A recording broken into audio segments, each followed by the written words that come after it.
Nah, jadi kita akan mempelajari tentang ilmu geografi, yaitu dasar-dasar pemetaan. Nah, setelah mendengar dasar-dasar pemetaan, pasti yang pertama kali muncul di benak kamu yaitu peta. Nah, jadi peta adalah gambar konvensional dari permukaan bumi yang diperkecil sesuai kenampakan di atas. Jadi peta memiliki komponen yaitu judul peta, garis tepi, garis astronomi atau koordinat, legenda dan sumber, inset, skala, orientasi, sumber, dan tahun pembuatan. Nah, jadi kita akan membahas yang pertama yaitu judul peta. Jadi judul peta yaitu untuk memuat informasi yang ada di peta. Nah, karena itu judul peta merupakan hal pertama yang dilihat oleh pembaca. Judul peta berguna untuk menggambar isi dan jenis peta yang ditulis dengan huruf kapital. Yang kedua adalah garis tepi. Garis tepi adalah garis yang terletak di bagian tepi peta dan ujung-ujung tiap garis bertemu dengan ujung garis yang lain. Garis tepi berguna untuk membantu dalam pembuatan peta agar terlihat lebih rapi. Yang ketiga yaitu garis astronomi atau koordinat. Garis astronomi atau koordinat berguna untuk menentukan lokasi suatu tempat yang terdapat pada tepi peta, berbentuk angka-angka koordinat dalam suatu derajat, menit, dan detik. Dan yang keempat adalah legenda dan simbol. Legenda adalah keterangan dari simbol-simbol yang merupakan kunci untuk memahami peta, sedangkan simbol adalah tanda atau gambar dan yang mewakili ketampakan yang ada di permukaan bumi yang terdapat pada peta ketampakannya. Dan jenis-jenis simbol yaitu simbol titik, simbol garis, dan simbol area. Yang kelima yaitu inset. Inset berguna menunjukkan kedudukan daerah yang dipetakan terhadap daerah sekitarnya yang berfungsi untuk menjelaskan antara wilayah pada peta utama dengan wilayah lain di sekelilingnya. Nah, misalnya peta Pulau Jawa sebagai peta utama, sehingga untuk melihat posisi Pulau Sumatera dengan pulau lainnya dibuat peta Indonesia sebagai insetnya. Dan yang keenam yaitu skala. Skala dapat diartikan sebagai perbandingan atau rasio antara jarak dua titik pada peta dan jarak sesungguhnya. Kedua titik tersebut di permukaan bumi atau di lapangan dan pada satuan yang sama. Skala memiliki beberapa jenis, yaitu skala angka, skala garis, dan skala verbal. Yang ketujuh yaitu orientasi. Orientasi merupakan petunjuk arah pada peta untuk menunjukkan posisi dan arah suatu titik atau wilayah. Biasanya berbentuk tanda panah uang menunjukkan ke arah utara. Dan yang terakhir adalah sumber data dan tahun pembuatan. Sumber peta menunjukkan sumber data yang digunakan dalam pembuatan peta. Sementara itu, tahun pembuatan peta dapat membantu pembaca peta untuk menganalisis berbagai kecenderungan perubahan dari waktu ke waktu dan dapat memberikan informasi keakuratan data yang digunakan per tahun pembuatan. Jadi dasar-dasar pemetaan juga memiliki jenis dan fungsi peta. Yang pertama, jenis peta berdasarkan skala. Yang kedua, jenis peta berdasarkan isi. Yang ketiga, jenis peta berdasarkan bentuk. Dan jenis keempat, jenis peta berdasarkan sumber data. Dan kelima, fungsi peta. Nah, jadi kita akan menjelaskan yang pertama, yaitu jenis peta berdasarkan skala. Yang pertama, peta kadaster berskala 1:100 sampai 1:5000. Dipakai untuk membuat peta dalam sertifikat pembuatan tanah. Yang kedua, peta skala besar berskala 1:5000 sampai 1:250.000. Dipakai untuk menggambar wilayah yang relatif sempit seperti peta kabupaten. Yang ketiga, peta skala sedang berskala 1:250.000 sampai 1:500.000. Digunakan untuk menggambarkan wilayah yang agak luas seperti peta provinsi. Dan yang keempat, peta skala kecil berskala 1/500.000 sampai 1/1 juta. Digunakan untuk menggambarkan daerah yang cukup luas seperti Indonesia. Peta skala geografis berskala lebih besar dari 1/1 juta. Itu yang kelima. Dan kita akan menjelaskan yang kedua, yaitu jenis peta berdasarkan isinya. Yang pertama, peta umum. Peta umum, peta yang menggambarkan segala sesuatu yang ada dalam suatu wilayah, seperti sungai, danau, jalan.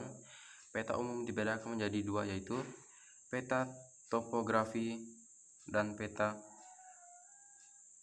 krografi. Dan yang kedua itu adalah peta khusus. Peta khusus biasanya disebut juga dengan peta tematik. Peta tematik adalah peta yang menggambarkan kenampakan tertentu seperti peta kepadatan penduduk, peta transportasi, peta tanah, dan lain-lain. Contoh peta tematik adalah peta diagram. Pada peta ini subjek tematik disajikan dalam bentuk diagram yang proporsional. Peta distribusi. Pada peta ini menggunakan simbol titik untuk menyajikan suatu informasi yang spesifik dan memiliki kuantitas yang pasti. Yang terakhir adalah peta isolin.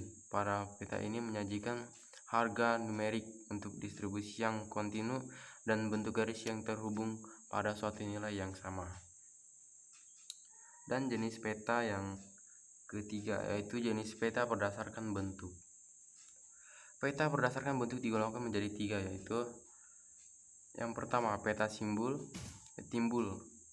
Peta jenis ini menggambarkan bentuk permukaan bumi yang sebenarnya, misalnya peta relief. Yang kedua, peta datar, peta biasa. Peta umumnya yang dibuat pada bidang datar, misalnya kertas, kain, atau kanvas. Dan yang ketiga, peta digital.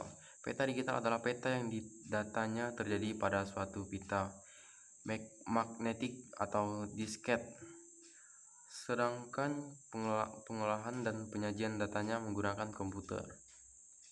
Peta digital dapat ditayangkan melalui monitor komputer atau layar televisi. Peta digital ini hadir seiring perkembangannya teknologi komputer atau peralatan digital lainnya. Dan jenis peta yang keempat, yaitu jenis peta berdasarkan sumber data. Peta berdasarkan sumber data dibedakan menjadi dua, yaitu yang pertama, peta induk atau basic map. Yang kedua, peta turunan atau derived map. Peta induk. Peta induk yaitu peta yang dihasilkan dari survei langsung di lapangan. Peta induk ini dapat digunakan sebagai dasar untuk pembuatan peta topografi, sehingga dapat dikatakan pula sebagai peta dasar atau basic map. Peta dasar inilah yang disajikan sebagai acuan dalam pembuatan peta lainnya. Dan yang kedua yaitu peta turunan atau derived map. Peta turunan yaitu peta yang dibuat berdasarkan pada acuan peta yang sudah ada, sehingga tidak memerlukan survei langsung ke lapangan. Peta turunan ini tidak bisa digunakan sebagai peta dasar. Dan yang kelima yaitu fungsi peta. Fungsi dan tujuan pembuatan peta adalah yang pertama, menunjukkan posisi atau lokasi relatif suatu tempat di permukaan bumi. Dan yang kedua, memperlihatkan ukuran luas daerah dan jarak di permukaan bumi.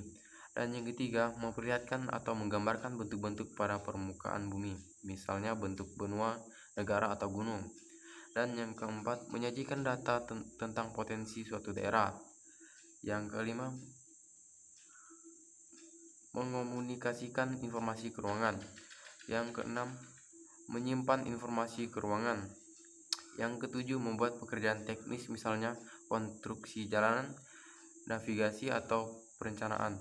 Dan yang kedelapan, membantu pembuatan desain, misalnya desain jalan dan bahan analisis spesial.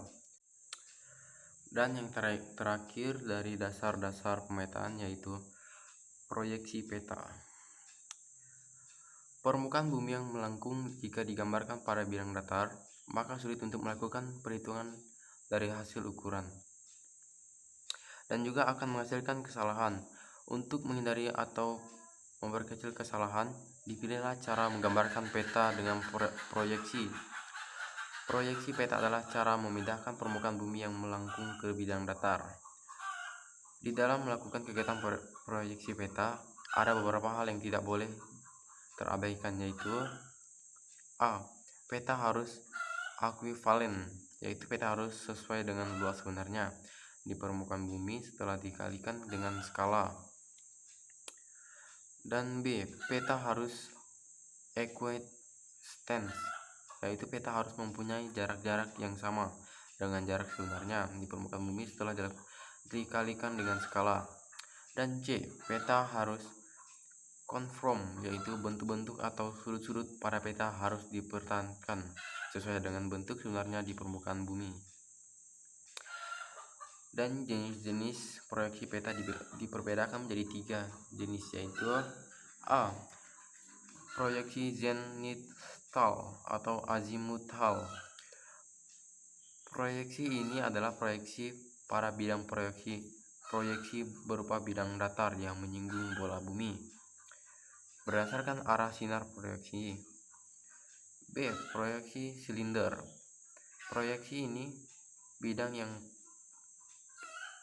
silinder ini bidang proyeksinya berupa silinder. Proyeksi seperti ini sangat baik untuk memetakan daerah yang berbeda di daerah khatulistiwa dan tidak sesuai digunakan untuk memetakan daerah yang berada di sekitar kutub. Dan C. Proyeksi kerucut. Proyeksi kerucut ini bidang proyeksinya berupa kerucut. Proyeksi seperti ini sesuai digunakan untuk menggambarkan daerah yang berada pada lintang tengah pada negara-negara di Eropa.